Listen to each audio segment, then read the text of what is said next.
മക്കളെ, എല്ലാവർക്കും സൈലത്തിന്റെ മലയാളം ക്ലാസ്സിലേക്ക് സ്വാഗതം. അപ്പോ നമ്മൾക്ക് മലയാളത്തില് വളരെ പ്രധാനപ്പെട്ട ചോദ്യങ്ങളിൽ ഏതാണ് നമ്മൾ പഠിക്കുന്നതെന്ന് അറിയാമോ? ഈ വീഡിയോയില് ഷോർട്ട് എസ്സേ ആണ്. അപ്പൊ എന്നോട് ചോദിച്ചാൽ മലയാളത്തിൽ ഏറ്റവും ഇമ്പോർട്ടന്റ് ആയിട്ടുള്ള ചോദ്യം ഏതാണെന്ന് ചോദിച്ചാൽ ഞാൻ പറയും അത് 4 മാർക്കിന്റെ ചോദ്യമാണ് എന്ന്. കാരണം 4 മാർക്കിന്റെ എത്ര ചോദ്യങ്ങൾ നമുക്ക് എഴുതാനുണ്ട്? 5 ചോദ്യങ്ങൾ എഴുതാനുണ്ട്. അപ്പൊ എത്ര മാർക്കായി? 20 മാർക്കിന്റെ ചോദ്യങ്ങൾ നമുക്ക് എഴുതാനുള്ളത് എവിടെയാണ്? ഷോർട്ട് എസ്സേയിലാണ്. അപ്പൊ നമ്മൾ ഏറ്റവും കൂടുതൽ ഒന്നുപോലും വിട്ടുപോകാതെ നമ്മൾ ഏറ്റവും കൂടുതൽ എഴുതേണ്ടത് ഏതാണ്? ഏറ്റവും കൂടുതൽ പ്രാധാന്യത്തോടു കൂടെ നമ്മൾ എഴുതേണ്ടത് ഏതാണ്? ഷോർട്ട് എസ്സേ ആണ്. എസ്സേക്ക് നമുക്ക് എല്ലാ ചോദ്യങ്ങളും പ്രാധാന്യം ഉള്ളതാണ് ടീച്ചർ പറയുന്നത്. നമ്മൾ സാധാരണ നമ്മൾ കേൾക്കുക എസ്സേക്ക് എസ്സേ ആണ് പ്രാധാന്യം എന്നുള്ളതാണ്. എസ്സേയും പ്രധാനപ്പെട്ടതാണ്. അതേപോലെ തന്നെ എന്താണ്, ഷോർട്ട് എസ്സേയും വളരെ ഇമ്പോർട്ടന്റ് ആയതാണ്. കാരണം നമുക്ക് 20 മാർക്കോളം നമുക്ക് വരുന്നത് എവിടെയാണ്? ഷോർട്ട് എസ്സേയുടെ ഭാഗത്ത് നിന്നാണ്.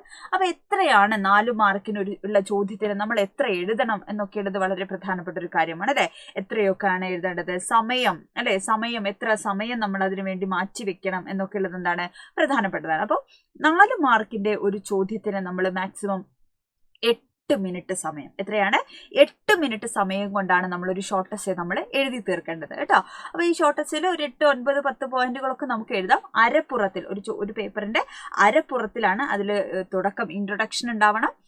എഴുതിയ പാഠഭാഗമായിട്ട് ബന്ധപ്പെടുന്ന ചോദ്യമാണെങ്കിൽ പാഠഭാഗം എഴുതിയ ആളുടെ പേര്, ആ കൃതിയുടെ പേര്, അതേത് വിഭാഗത്തിൽ വരുന്നു, ഇതിനൊക്കെ മാർക്കുണ്ട്. പിന്നെ ഭാഷ അല്ലെ, നല്ല ഭാഷയിൽ അത് എഴുതിയിരിക്കുന്നുണ്ടോ എന്നതുമാണ് എന്ത് ചെയ്യുക, നമ്മുടെ ഈ 4 മാർക്കിൽ നമ്മൾ നോക്കുക അല്ലെ, പ്രധാനപ്പെട്ട പോയിന്റുകളും. അപ്പോൾ ഇത്തരത്തിൽ സമയം നമ്മൾ ശ്രദ്ധിക്കണം. ഇനി ഏതാണ് ശ്രദ്ധിക്കേണ്ടത്? എത്ര എഴുതണം എന്നുള്ളതാണ്. അരപ്പുറമാണ്, ഇതൊരു പേജ് ആണെങ്കിൽ അതിന്റെ അരപ്പുറമാണ് എഴുതേണ്ടതെന്ന് ഓൾറെഡി ടീച്ചർ പറഞ്ഞു. അപ്പൊ ഇത്രയും കാര്യങ്ങളാണ് നമ്മൾ എവിടെ ശ്രദ്ധിക്കേണ്ടത്? ഷോർട്ട് എസ്സേയിൽ നമ്മൾ ശ്രദ്ധിക്കേണ്ടത്. ഇനി പ്രധാനപ്പെട്ട കുറച്ച് ഷോർട്ട് എസ്സേ നിങ്ങൾ മോഡൽ എക്സാമിന് നിങ്ങൾ കണ്ടിരിക്കുന്ന നിങ്ങളുടെ ചോദ്യങ്ങളാണ് ടീച്ചർ എന്ത് ചെയ്യുന്നത്, പറഞ്ഞുതരാൻ പോകുന്നത്. ഓക്കെ, അപ്പൊ ആദ്യത്തെ ചോദ്യം എങ്ങനെയായിരുന്നു? ഇവിടെ ക്വസ്റ്റ്യനിൽ തന്നെ നമുക്ക് തരും, അരപ്പുറമാണ്, 4 മാർക്കാണ്, 20 മാർക്കുണ്ട്, 5 എണ്ണത്തിന് ഉത്തരം എഴുതുക എന്നൊക്കെ ചോദ്യത്തിൽ കൊടുത്തിട്ടുണ്ട് അല്ലെ. അപ്പൊ ഇതിൽ ഒഴിവാക്കേണ്ട ചോദ്യം ഏതാന്നുള്ളതും വളരെ ഇമ്പോർട്ടന്റ് ആണ്. അറിയാത്ത, നിങ്ങൾക്ക് അത്ര കോൺഫിഡന്റ് ഇല്ലാത്ത ഒരു ചോദ്യമാണ് എന്ത് ചെയ്യേണ്ടത്, നിങ്ങൾ ഒഴിവാക്കേണ്ടത്. പാന്ധർ പെരുവഴിയമ്പലം തന്നിലെ താന്ധരായി കൂടി വിയോഗം വരുമ്പോലെ നദ്യാമൊഴുകുന്ന കാഷ്ടങ്ങൾ പോലെയും എത്രയും ചഞ്ചലമാലയ സംഗമം. ലക്ഷ്മണ സാന്ത്വനത്തിൽ കുടുംബജീവിതത്തെ കുറിച്ച് പറയുന്നതാണ് അല്ലെ. ഇവിടെ എഴുത്തച്ഛന്റെ കാവ്യരീതിയിലൂടെ എന്തെല്ലാം സവിശേഷതകളാണ് വരിയിൽ കാണാനാവുന്നത്? വിശകലനം ചെയ്ത് കുറിപ്പ് തയ്യാറാക്കാനാണ് അല്ലെ. അപ്പൊ എഴുത്തച്ഛന്റെ തത്വചിന്തകൾ നിറഞ്ഞിരിക്കുന്ന അല്ലെ, തത്വചിന്ത മാത്രമല്ല സൈക്കോളജിക്കൽ ആയിട്ടുള്ള, അതായത് മനഃശാസ്ത്രപരമായിട്ടുള്ള ചിന്തകൾ കൂടെയാണ് എന്ത് ചെയ്യുന്നത്, ലക്ഷ്മണ സാന്ത്വനത്തിൽ നമ്മൾ കാണുന്നത്. ഈ വരിയിൽ തത്വചിന്താപരമായിട്ടുള്ള വരികളാണ്, എഴുത്തച്ഛനാണ്, ലക്ഷ്മണ സാന്ത്വനമാണ്. അതൊക്കെ നമ്മൾ എന്ത് ചെയ്യണം, ആൻസർ ഷീറ്റിൽ നമ്മൾ എഴുതണം. മനുഷ്യന്റെ ജീവിതത്തിന്റെ ക്ഷണികതയെ കുറിച്ച് അല്ലെ, നമ്മളൊക്കെ വീട് എന്ന് പറയുന്നത് പാന്തർ, വഴിയാത്രക്കാര് വഴിയമ്പലത്തിൽ താമസിക്കുന്ന പോലെയാണ് നമ്മളൊക്കെ നമ്മളെ വീട്ടിൽ താമസിക്കുന്നത്. കുറച്ചു കാലം താമസിച്ച് നമ്മളൊക്കെ നമ്മളെ വഴിയെ പോകും അല്ലെ. താന്തരായി കൂടി വഴിയാത്രക്കാര് വഴിയമ്പലത്തിൽ താമസിച്ച് ക്ഷീണം മാറ്റി പല വഴിയിലേക്ക് പോകുന്ന പോലെയാണ് നമ്മളൊക്കെ വീട്.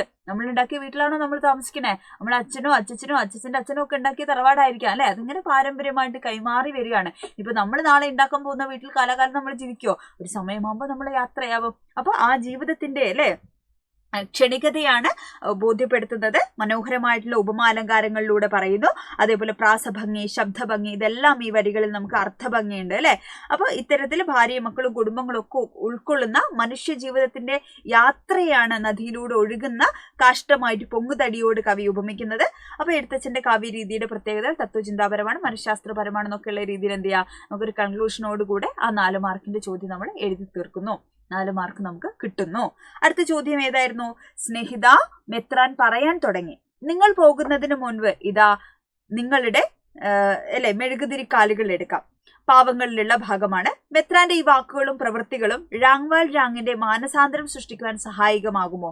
നിങ്ങളുടെ നിരീക്ഷണങ്ങൾ കണ്ടെത്താനാണ് പറഞ്ഞിരിക്കുന്നത് അല്ലെ. അപ്പൊ നമ്മളോട് കരുതലുള്ളവരുണ്ടാകുമ്പോൾ ജീവിതം എന്ത് ചെയ്യും, പ്രതീക്ഷയുള്ളതായി മാറും. നമുക്ക് വേണ്ടി സംസാരിക്കാൻ ഒരാളുണ്ടാകുമ്പോൾ, നമ്മളെ തെറ്റിൽ നിന്ന് തിരുത്താൻ ഒരാളുണ്ടാകുമ്പോൾ, നമ്മളെ സപ്പോർട്ട് ചെയ്യാൻ ഒരാളുണ്ടാകുമ്പോൾ നമുക്ക് കുറച്ചുകൂടി ജീവിക്കാൻ. ഇതൊന്നുമില്ലാത്ത ആളുകളാണ് ജീവിതത്തിൽ ഒറ്റപ്പെട്ടു പോകുന്നത് അല്ലെ.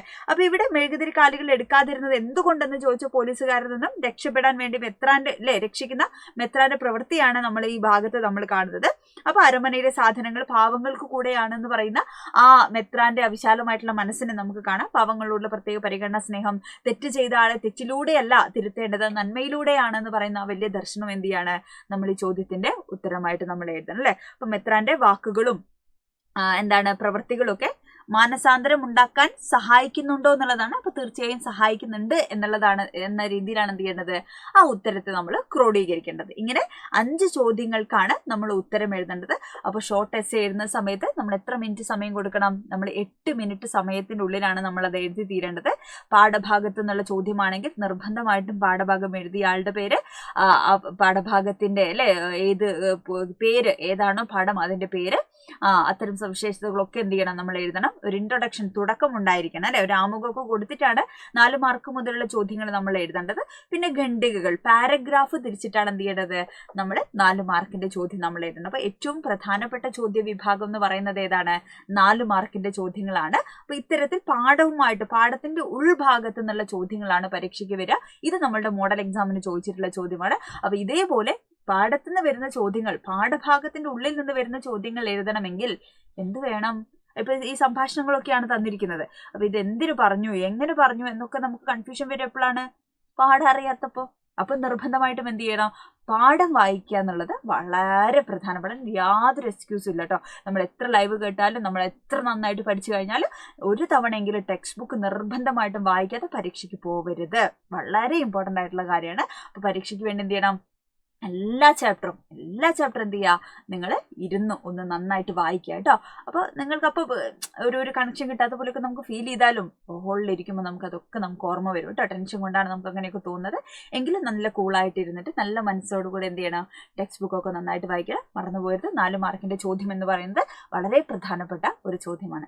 അപ്പോൾ എങ്ങനെയാണ്? ഉഷാറായിട്ട് പഠിക്കല്ലേ. ഇത്തരം പാഠഭാഗങ്ങൾ ഓരോന്ന് പഠിക്കുമ്പോഴും വായിക്കുമ്പോഴും എന്ത് ചെയ്യണം? ഇവിടെയൊക്കെ ഒരു ചോദ്യം ഉള്ളതായിട്ട് സങ്കല്പിച്ച് വേണം നമ്മൾ പഠിക്കാൻ കേട്ടോ. അപ്പോൾ കൃത്യമായിട്ട് എന്ത് ചെയ്യും? നമുക്ക് സംഭാഷണ ഭാഗങ്ങളോ അല്ലെങ്കിൽ ഏത് മുക്കെന്ന് ചോദിച്ചു കഴിഞ്ഞാലോ നമുക്കതിന് ഉത്തരം എഴുതാൻ പറ്റുന്നുള്ളതാണ് കേട്ടോ. അപ്പോൾ ഓൾ ദ ബെസ്റ്റ്. ഉഷാറായിട്ട് അടിപൊളിയായിട്ട് പഠിക്കുക.